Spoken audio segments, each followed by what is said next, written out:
O assunto é dinheiro, com Luiz Gustavo Medina.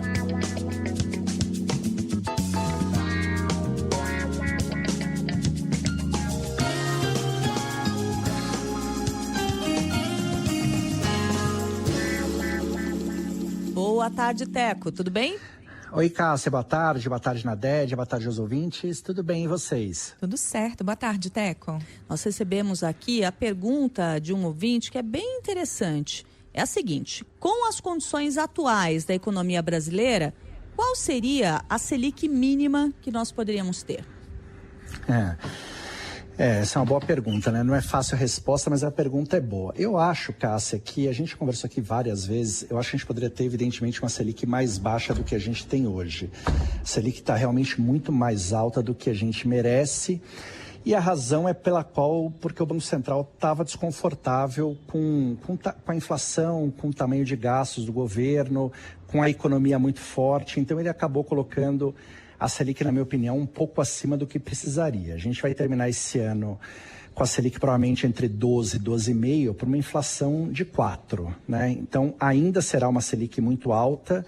A gente está falando aí de um juro real entre 8 e 8,5 e não me parece que a gente precisaria ter isso, né? Para o ouvinte entender, quanto maior a inflação, maiores são as taxas de juros. Então, a Selic nominal, ela está diretamente ligada à perspectiva de inflação nominal que a gente tem.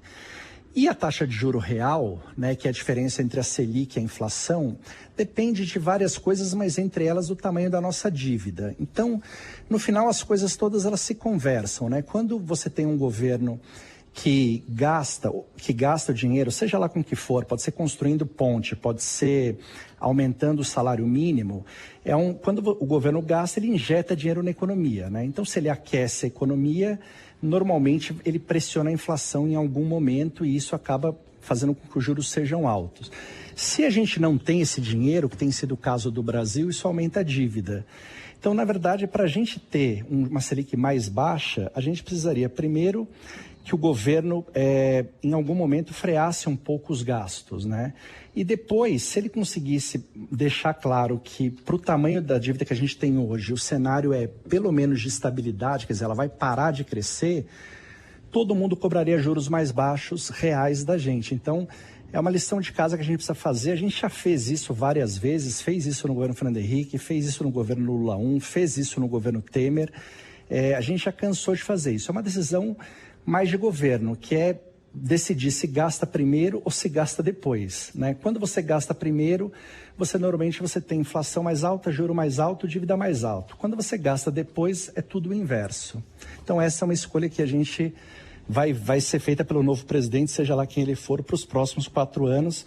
Acho que para esses 4 do Lula, a escolha foi feita lá atrás e foi executada.